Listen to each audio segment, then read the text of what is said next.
En Perspectiva, edición especial. Es una presentación de Infoland, conocimiento en tecnología y empresas. Universidad CLAE toma parte en esta comunidad educativa. Carper, tu Chevrolet, marca Carper. Y Montecuir, tu casa necesita Montecuir.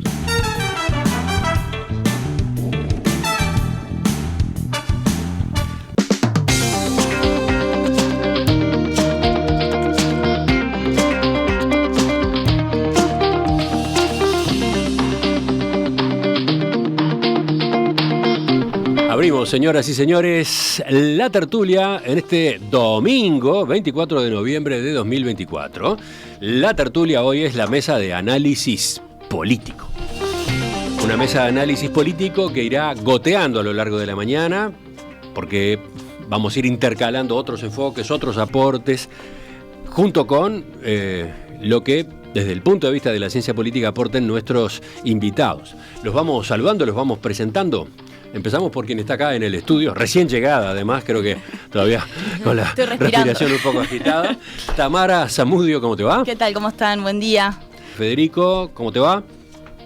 Buen día Emiliano, buen día a la audiencia. Y Antonio Cardarello. Vamos entonces al primer enfoque que les proponemos en el día de hoy.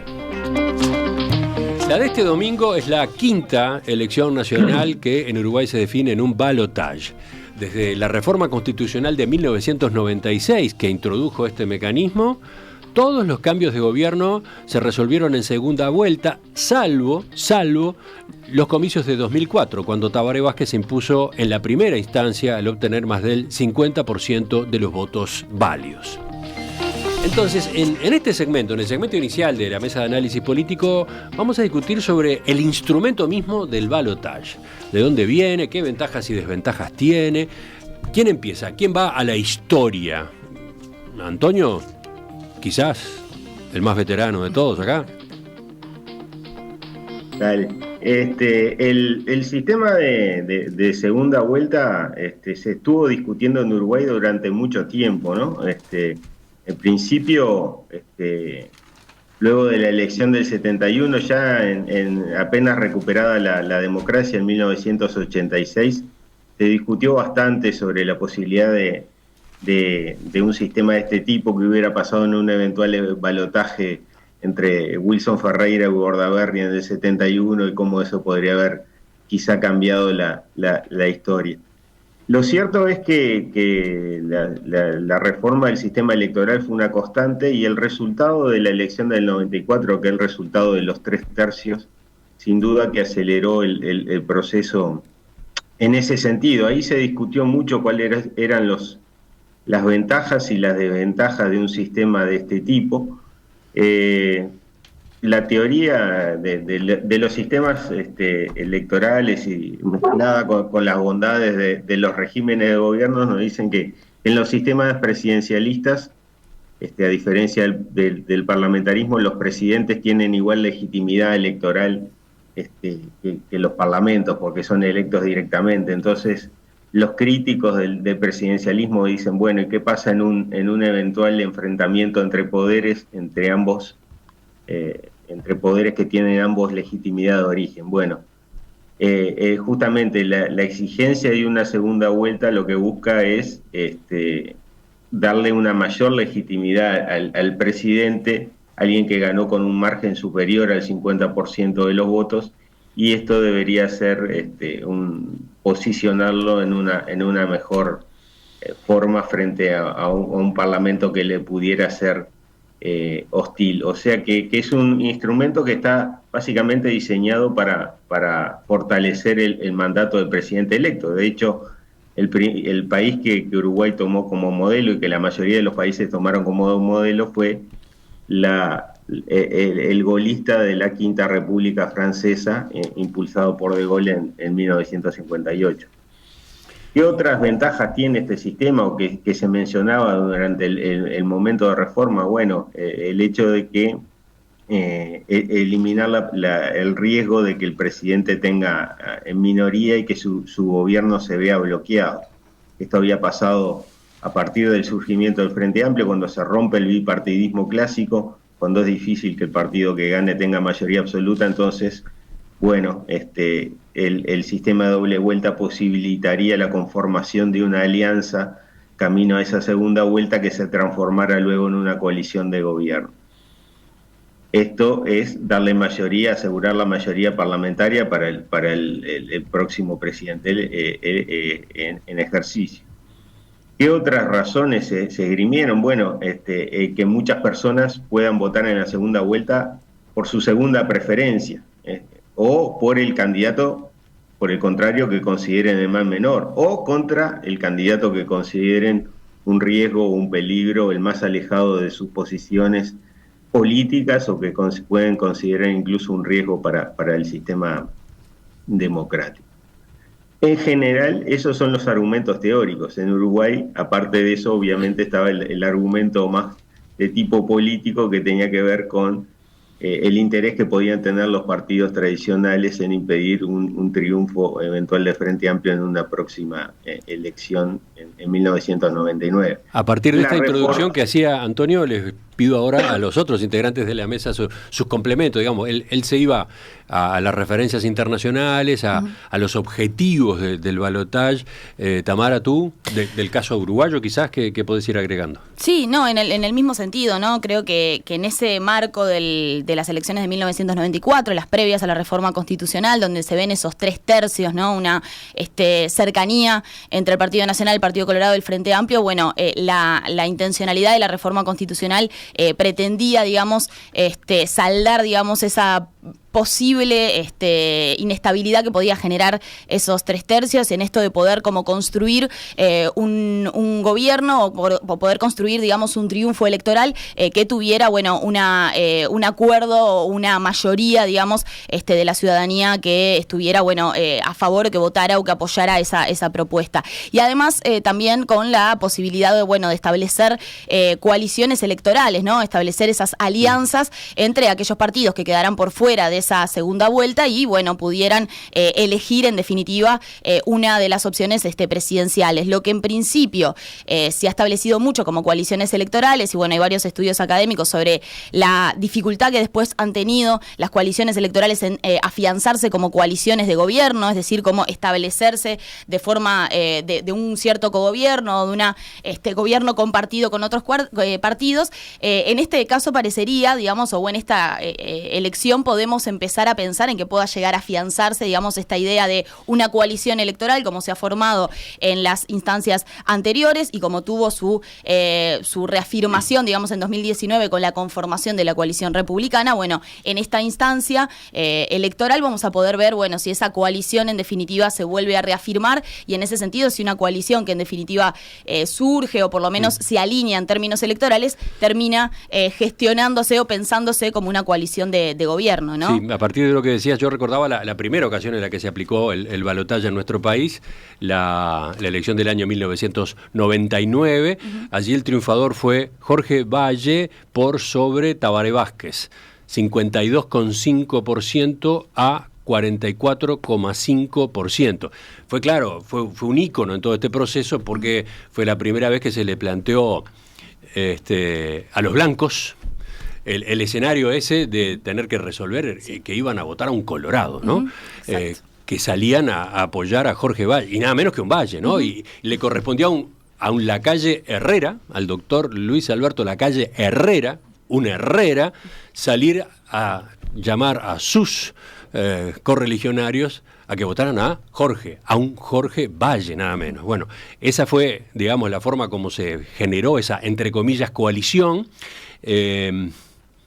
que terminó rompiéndose, ¿no? Que en aquel periodo de gobierno se rompió, en ocasión de todo lo que implicó la crisis económica y financiera del año 2001-2002. La coalición que había llevado a que se ocuparan cargos en el gabinete por representantes del Partido Nacional, se terminó cayendo, ¿no? Sí. O sea, arrancó una coalición frágil, podríamos decir, frágil a la hora de gobernar. ¿Antonio?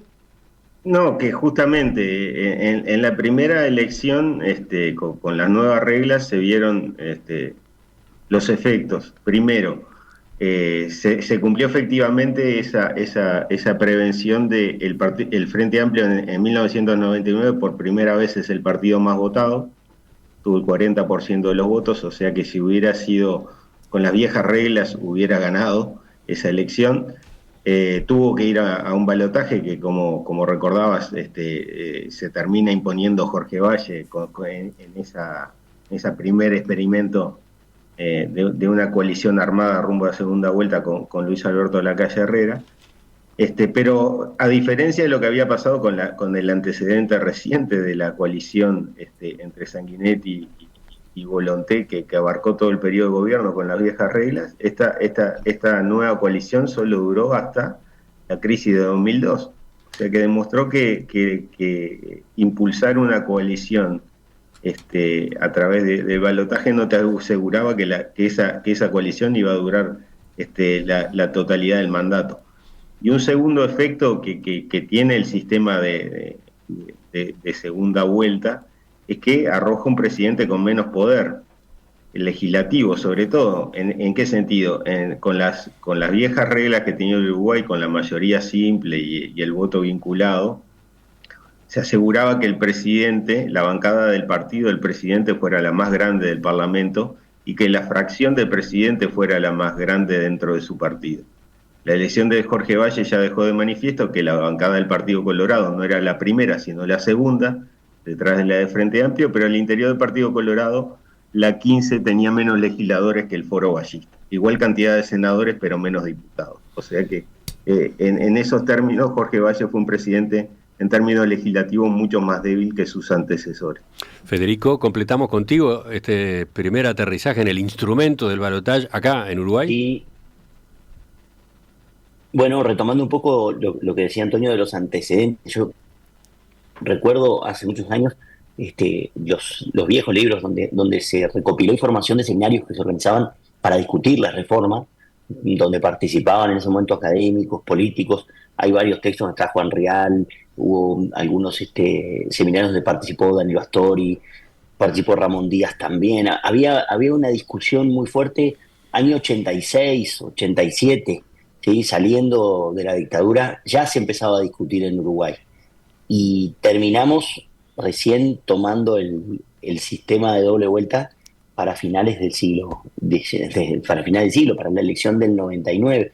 Es decir, que estuvimos discutiendo más de 10 años sobre las posibilidades, la conveniencia, había posiciones diferentes dentro de los distintos partidos, y creo que sí, que lo que terminó forzando, y que en aquel momento uno lo podía escuchar como más gravemente, hoy tal vez el tiempo lo ha matizado mucho, era esa idea, ¿no? Esa necesidad de los partidos, de los partidos tradicionales, de tratar de poner un obstáculo a la llegada del Frente Amplio al poder, que venía desde 1971 creciendo consecutivamente a lo largo de las distintas elecciones, y que en definitiva termina primando una razón política, seguramente, por encima de una razón práctica o de cualquier otro tipo, ¿no? Es mucho más electoral que pensando en la salud democrática y qué sé yo. Me parece que en algún momento muchos deben haber levantado la mano y aprobado esta reforma precisamente para esgrimir una razón más política que de conveniencia del sistema de partido. Sí, complementando lo que decía Federico de la reforma, aquella discusión en el Fortín de Santa Rosa en el año 86. En Punta del Este. En Punta del Este está durante el gobierno de Lacalle Herrera las dos frustradas reformas, la maxi reforma que naufragó en el Parlamento, que no alcanzó los 2/5, y después la mini reforma que se plebiscitó unos días después del episodio del filtro, el 28 de agosto, que proponía algunas modificaciones también al sistema electoral, entre ellas el voto cruzado. El voto cruzado, no proponía la doble vuelta. No proponía la doble vuelta, proponía que los ediles fueran retados, etcétera. Exacto.